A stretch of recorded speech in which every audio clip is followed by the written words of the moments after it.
Hi everybody, it's Susan from Sunrise Quilt Studio.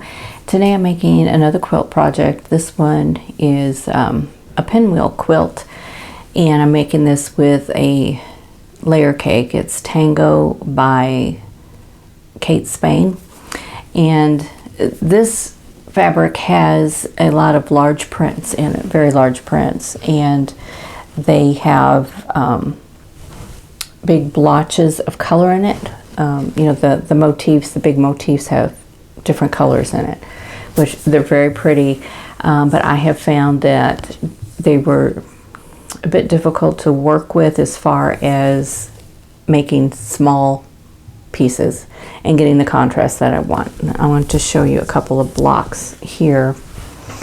I was going to do this version of a Lemoyne star, and I had to take it apart and fussy cut it because this fabric here has some of these pinks in it, and they were just kind of blending in with this fabric that it's a smaller print and has you know, red on pink. And you can see up here it had this is just a portion of about a half of a big green leaf. So this is part of this piece of fabric, but it looks totally different when it's cut up into small pieces. So I decided I didn't want to take the time to fussy cut all of these pieces to make a quilt with these Lemoyne stars in it. So there are a lot of different options that you can use. What I decided to do though was a pinwheel. So here is one of the pinwheels, and it has the large print, and you can see down here there's one of those big large motifs, and up here there's a portion of it, and then there's like the outside of that same motif. So the pieces look different, but you know, the colors all go together. It's just all one piece. I didn't try to contrast with another fabric. So it just goes against that. It's kind of an off-white Bella cotton is what I have here. So I think this is a better option for this fabric anyway. And I think with any fabric you use that have really large prints in it, large patterns, if you're wanting contrast in your blocks, then you need to look for blocks that have large pieces. You don't want one that is cut up into tiny pieces, because the pieces will just kind of blend together and you won't see any contrast between different prints in your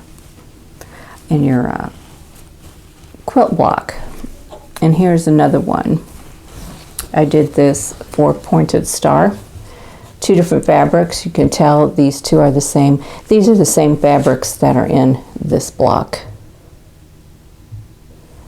But you see this fabric here and this fabric are the same, but this big red flower came out when I cut the fabric, and so it blends in with the reds and the pinks in that fabric, and I lost the contrast between the two. There's nothing wrong with that. If you don't want the contrast, is perfectly fine.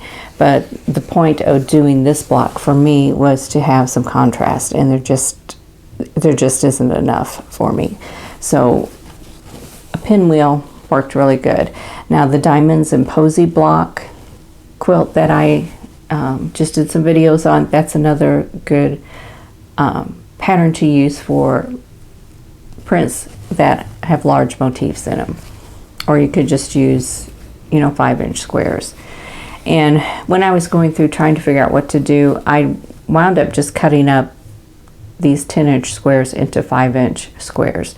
So that gave me kind of a starting point. I needed to make something, make a quilt that could be used with a charm pack.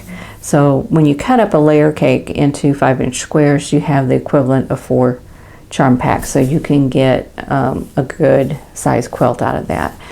So I'm only limited by the rest of the fabric I bought for my borders and for the background. So I have made quite a few of these blocks, and Some of these, I'll show you these two at a time. These are all different fabrics. These two kind of blend in together though. This one does have more pink in it than this one. And this pattern I'm working on has two different sizes of pinwheels. So here's another one's yellow and green, and then this one is a red background with a cream color, kind of a dandelion design in it. And you can see this one, there's a big yellow flower. This is just a portion of that big yellow flower. So depending on how you cut it up, that big yellow flower could take up the whole piece that you're cutting. This one is the pink dandelion, and this will be the inner border. And then here's another one with large prints. Not all of the prints in this line have large motifs in it, just some of them. This one has large ones too, but it has a colored background. And here's another one with large motifs. You can see by the size of this leaf down here, that's just a portion of that leaf. But it has a pinkish red background. And then here is a yellow one with yellow, white, and pink floral motif in it. So they're very pretty, very spring-like, which is kind of what I'm needing right now with winter's been hanging on. It's been warm the last couple of days, but the temperatures are supposed to drop this weekend, and so we're going to get another. Winter's just not over yet, so it's hanging on a little bit. So I'm going to adjust the camera and show you how I'm making these pinwheel blocks. Okay, I chose 15 different prints to make my pinwheel blocks. And I have 5 more blocks to go. So here are the prints. And these are all different too. All very beautiful prints. This is one of those types of fabrics that you get and you hesitate to cut into them because they're so pretty. Okay, so I'm taking 2 5-inch squares and then 2 5-inch background squares and drawing a diagonal line on the wrong side of the background, and I put those right sides together and then sew a 1/4 inch away from that diagonal line on both sides. So it's just a typical half square triangle.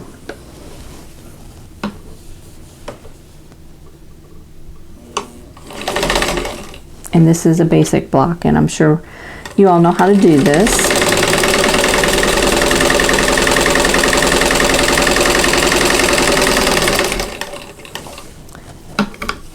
And I'm going to turn and sew on the other side.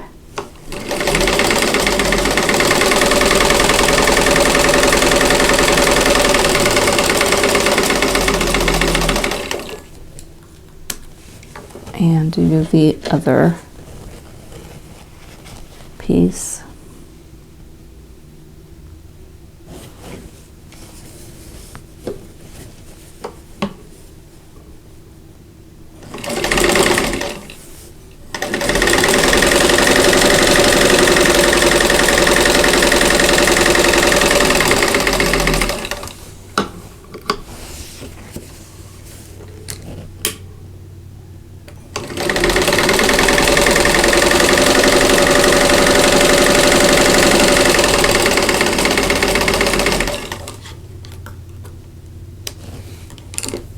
Okay. All right, and we're going to cut on the drawn line. You can use your rotary cutter and mat if you want.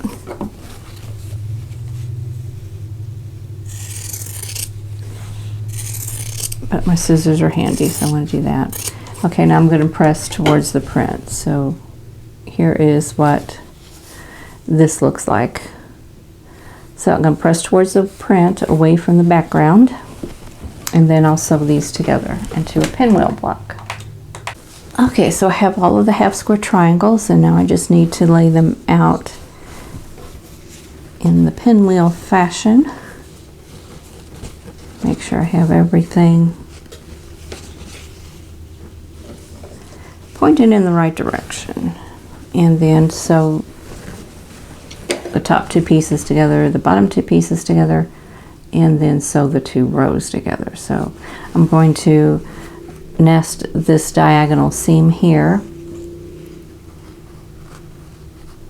Make sure that's nested in place, and I'm going to place a pin right there to keep it in the right place.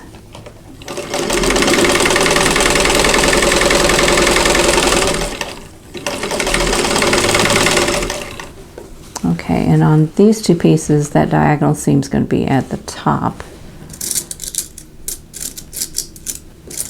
I can grab a pin here.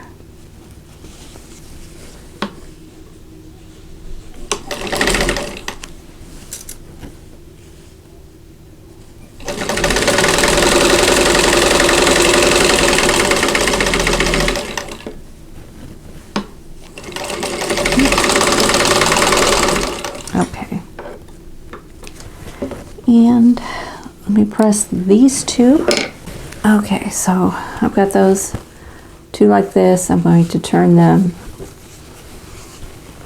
to make the pinwheel,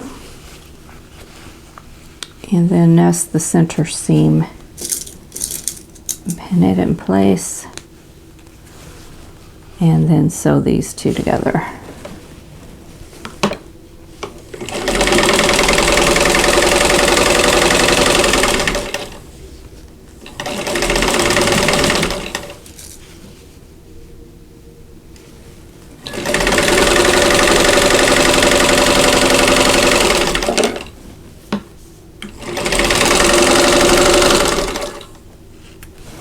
Okay, so there's the pinwheel block, and I'm going to press this back seam open to kind of alleviate some of the bulk right here in the center. Okay, so there is that block. So I'm going to finish up the rest of these blocks, and then I will work on the small pinwheel that goes in the quilt. The next block I need to make is the small pinwheel, and this is a 4.5 inch unfinished block with 2-inch borders all the way around, so that'll make an 8.5 unfinished block. So since I have all of my fabric cut into 5-inch squares, which is, you know, like a charm pack, I can't cut it into 3-inch squares like I normally would to make 2 half square triangles out of that 3-inch square. I'd only get one piece out of here, and I don't want to waste all this fabric. So what I'm going to do, or what I have done, is I've cut it into 2.5-inch squares. So I just cut it in the middle horizontally and vertically, and you'll get your 4 2.5-inch squares. Cut your background 2.5 inches too, and draw a diagonal line on the wrong side. I'm going to place those right sides together, and this time you're going to sew directly on that drawn line. Okay, I'm going to sew directly on that drawn line here.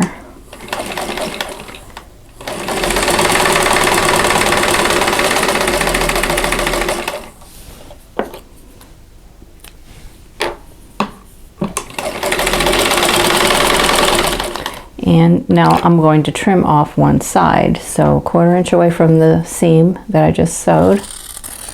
Just trim that off, and then when I press open, this will measure 2.5 inches square, and there we have a half square triangle. So I'm going to finish this with the other two. So I've already done one, and you can go ahead and check these, make sure they're the right measurement for you, but they should be fine.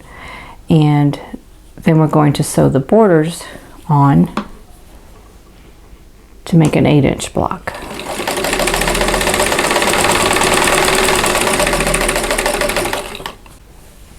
Okay, I have all 4 pieces, and then I need to line them up to make my pinwheel. Just like that. And then sew these pieces together and nesting my seam, my diagonal seam here.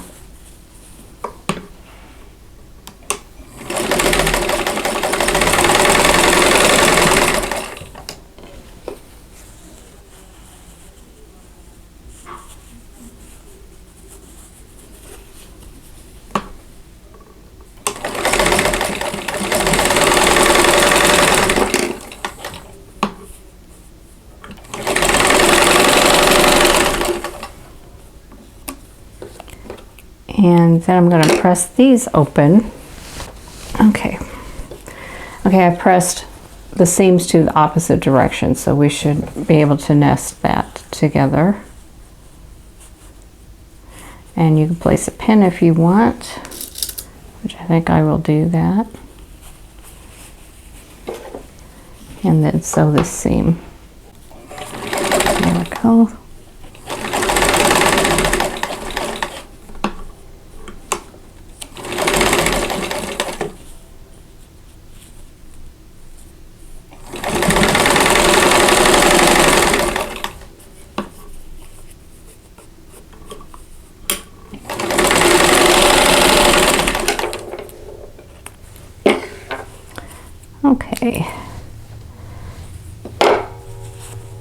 Okay, so here is my pinwheel. I'm going to press that. I'm going to press this middle seam here, the one I just sewn. I'm going to press that open. Okay, so that seam is pressed open, and here's my pinwheel. So now I need to make this into an 8.5 inch block. So I have cut strips of background fabric. I have 2 pieces that are 2.5 by 4.5, 2 pieces that are 2.5 by 8.5. So I'm going to start with the 2.5 by 4.5, and I'm going to sew that onto 2 opposite sides of the pinwheel.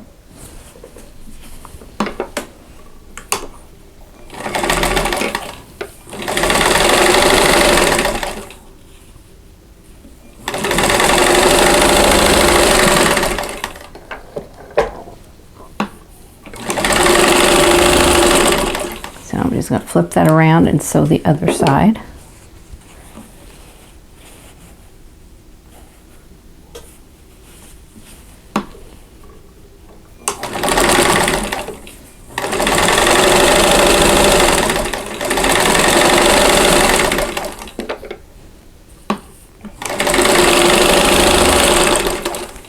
Okay, I'm going to press these open. Okay, so we have that, and now I'm going to take the 2.5 by 8.5 inch pieces, so one to the top, one to the bottom, and the block will be done. And if these pieces are a little bit long, that's fine. You can square these up.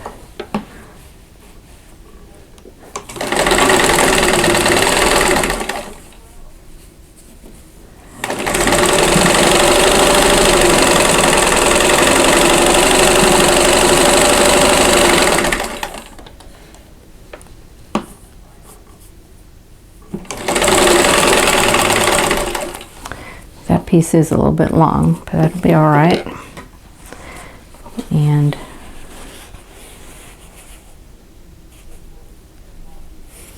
do it on the opposite side.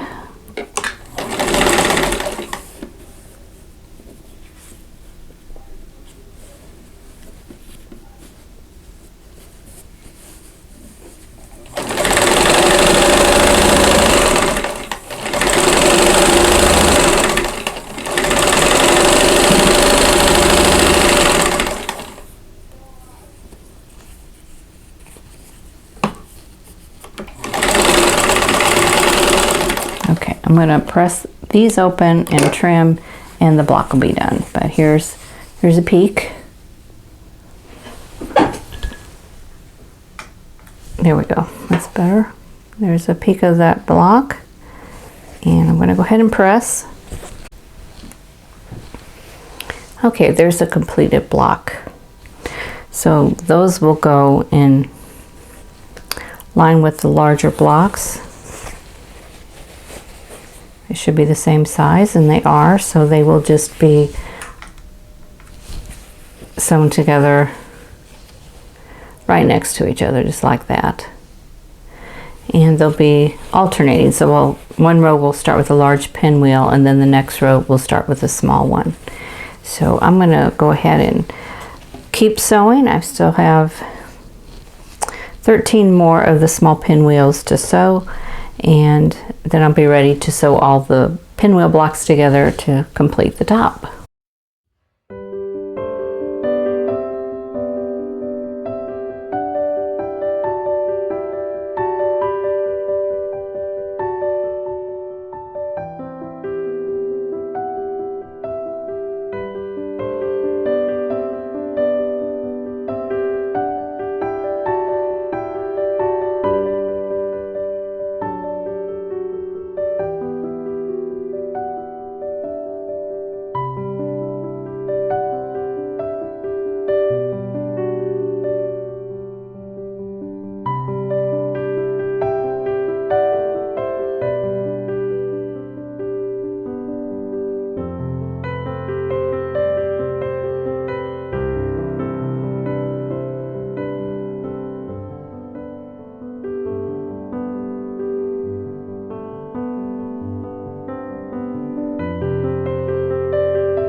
Thanks for watching. For more quilting ideas, click on the video links, and to keep up with my latest projects, click on the subscribe button. I hope to see you again soon.